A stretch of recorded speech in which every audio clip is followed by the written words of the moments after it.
Hey there, everybody. So by the end of this lesson, we are going to talk about finding the spread of a data. We're going to calculate range of a data. We're going to calculate interquartile range of our data set.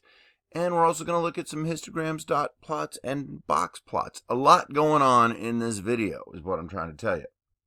So the first part of this video is going to deal with spread. So when we talk about spread, what are we talking about? Well, spread of a data is the distance between any two specific points. And the two main words we're going to focus on for our spread, are range and interquartile range. Two different types of range.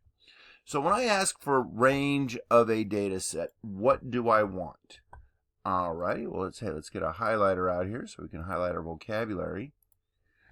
So range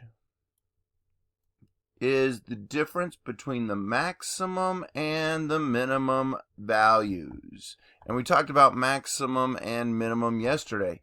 Max is the biggest number and min is the smallest number. So range, when you want to find range, that's going to equal max minus min.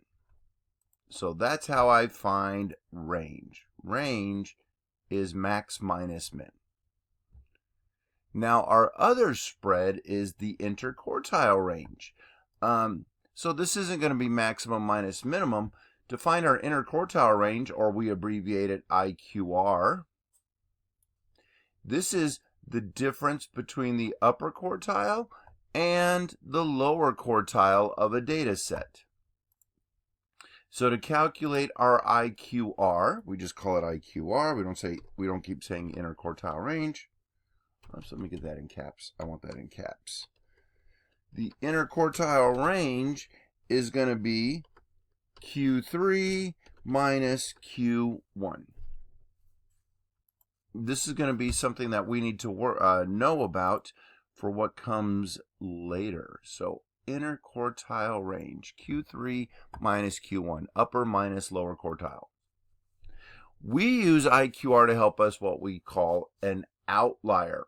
Now, outliers are pieces of data that are either significantly larger or smaller than the other data pieces. So our outliers, they are significantly larger or smaller than the other data pieces. They don't quite fit in.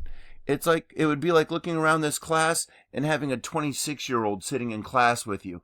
It's true, they're in class, but it's just kind of weird. You know, outliers are the data that you look at and you go, huh. So to find these outliers, we're going to use what's called the 1.5 IQR rule.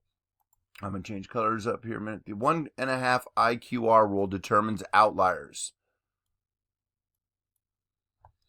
Alrighty, so to find any outlier, we have two outliers.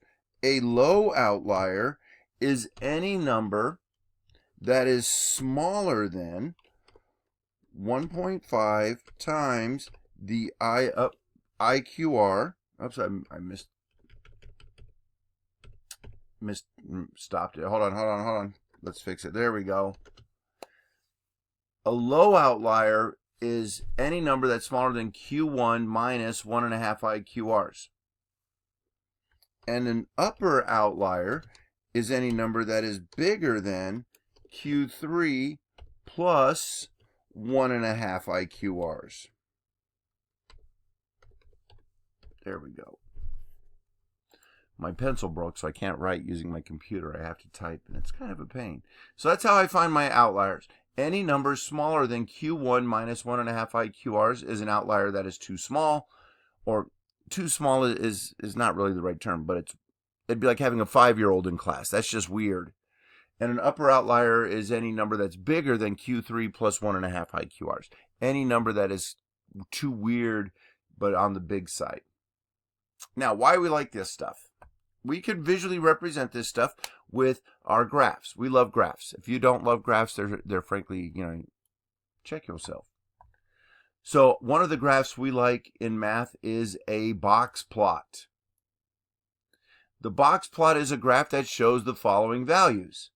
So we have our minimum values. So we're going to have Q1, we're going to have our median, we're going to have Q3, and we're going to have our maximums. All right, so this is our box plot. So this point right here is my minimum. This is the minimum value of the data set right there. That's our minimum. We can find Q1 of our data set right there. The median is that line. The third quartile is the end of the box. And my max value is the point way over here. Now, you may have heard this type of plot referred to as a box and whisker plot, and that's okay. So what's really cool about these plots, every part of this box has 25% of our data. Like right here, this little whisker has 25% of the data from the box plot.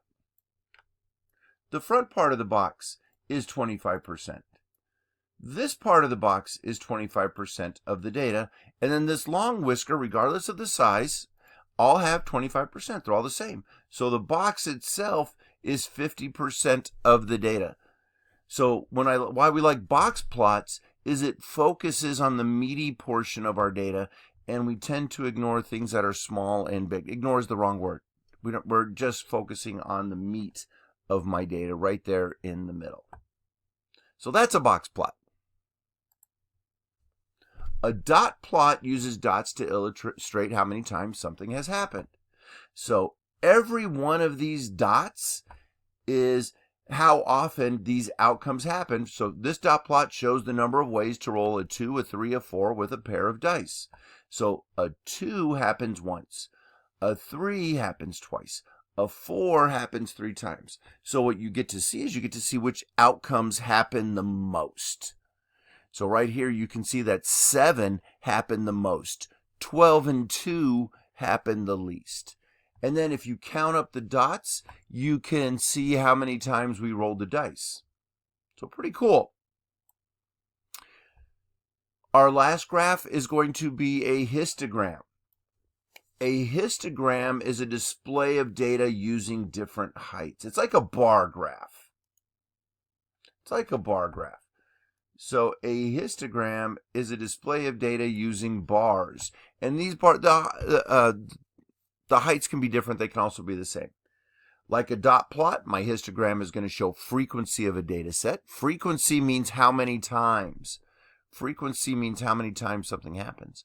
But it's different because each bar represents an interval of data, not a distinct value. And then you need to know this. Each interval on the histogram includes the first number and goes up to, but does not include the second number. And I'm going to show you a picture here. So you're going to get 2 numbers. So if you're looking at your box plot right here, we have frequency. Frequency is how many times something happens. And so we're looking at, I don't know what we're looking at. We're looking at something that's measured in height. The graph should have been labeled better so I know what we're looking at. So you can see this first bar is 50 to 55. So it includes 50, does not include 55. 55 is included in the second bar and then goes to the third bar end. 60 is in the brown, 65 is in blue, 70 is in green, 75 is in purple. Okay? And you can see each bar always has the same width. Every bar is going to have the same width. They have different heights because like in this first bar, 4 people were this tall. In the second bar, 6 people were this tall. 5 people were that tall. That's how we look at our histograms. So, and notice the bars touch. Very important that the bars touch.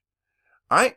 So if you have any questions, please let your teachers know. We appreciate your attention. Make sure you followed along and you took great notes and you are ready to rock and roll. All righty, Patriots. We will see you when we see you.